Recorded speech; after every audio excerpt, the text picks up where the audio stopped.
তুমি বলো ঠাকুর, তুমি বলো, যে আমার সব স্বপ্ন শেষ করে দিল তাকে আমি কিচ্ছু করব না?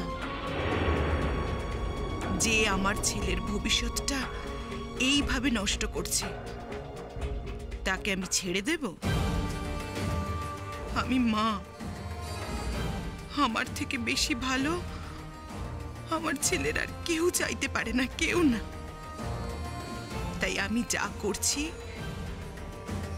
তা হয়তো সাদা চোখে দেখতে গেলে অন্যায়, কিন্তু আমি আমার ছেলের স্বার্থে, আমার ছেলের জীবনের স্বার্থে, আরো অনেক বড় স্বার্থে মোটেই কোনো অন্যায় করছি না।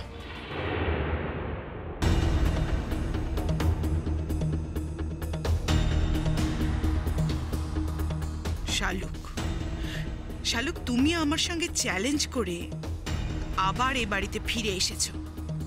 আমি তোমাকে এ বাড়িতে থাকতে দেব না, এটা আমার চ্যালেঞ্জ। দেখি চ্যালেঞ্জে কে জেতে আর কে হারে।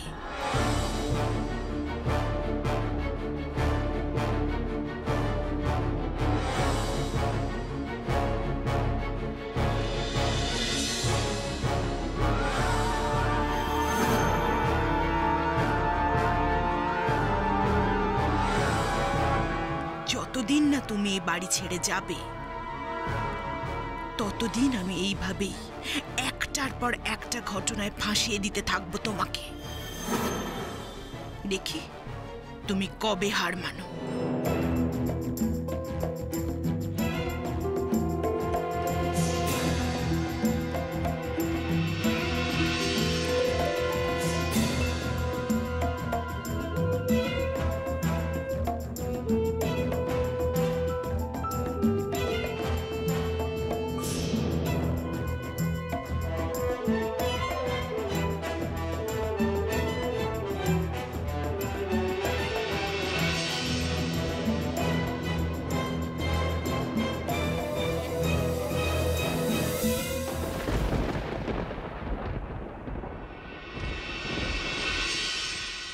এখন যে জিনিসটা জায়গা মতো রাখবো তারও উপায় নেই। ঘর জুড়ে বসে আছে। ভাগ্যিস আজ দুপুরবেলা মা বাড়িতে নেই, তাই এই কাজটা হাসিল করতে পারলাম।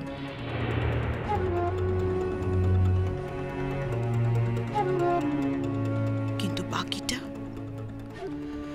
তার জন্য সময়ের অপেক্ষায় থাকতে হবে, শুধু সময়ের অপেক্ষায়।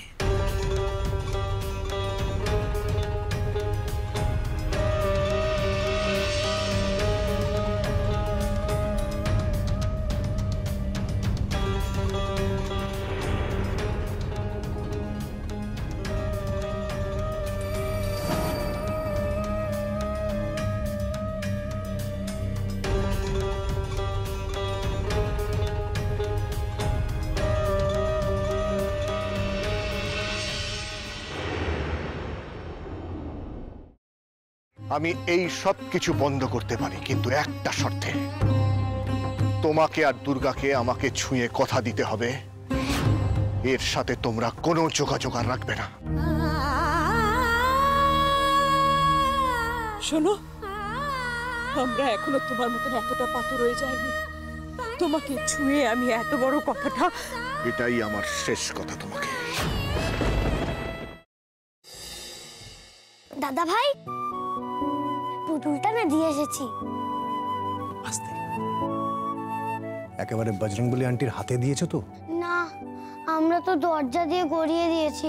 ঘরে তো ঠাম্মু ছিল, তাই ঢুকতে পারিনি। মা ঘরে ছিল? এ বাবা, যদি মার হাতে পড়ে তাহলে তো মুশকিল। ওনার কোনো সর্দারজির সাথে পরিচয় ছিল? সর্দারজি?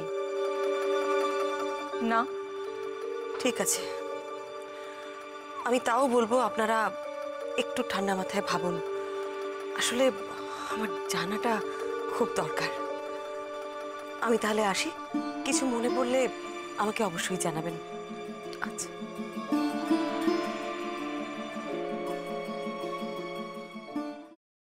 ফ্রাইং প্যানে Emami healthy and tasty refined rice bran oil গরম করে তাতে গোটা কালো সর্ষে আর কারি পাতা ফোড়ন দিয়ে ওর মধ্যে একে একে টমেটো কুচি, বাঁধাকপি বাটা, নুন, হলুদ গুঁড়ো, শুকনো লঙ্কা গুঁড়ো আর সামান্য চিনি দিয়ে ভালো করে কষিয়ে নিয়ে ওই মিশ্রণে কুড়িয়ে বেটে রাখা নারকেল, পাকা লঙ্কা কুচি আর কারি পাতা দিয়ে ভালো করে নাড়াচাড়া করে নামিয়ে নিয়ে নারকেলের স্লাইস, পাকা লঙ্কা স্লাইস আর কারি পাতা দিয়ে সাজিয়ে সার্ভ করুন বাঁধাকপির ঝাল।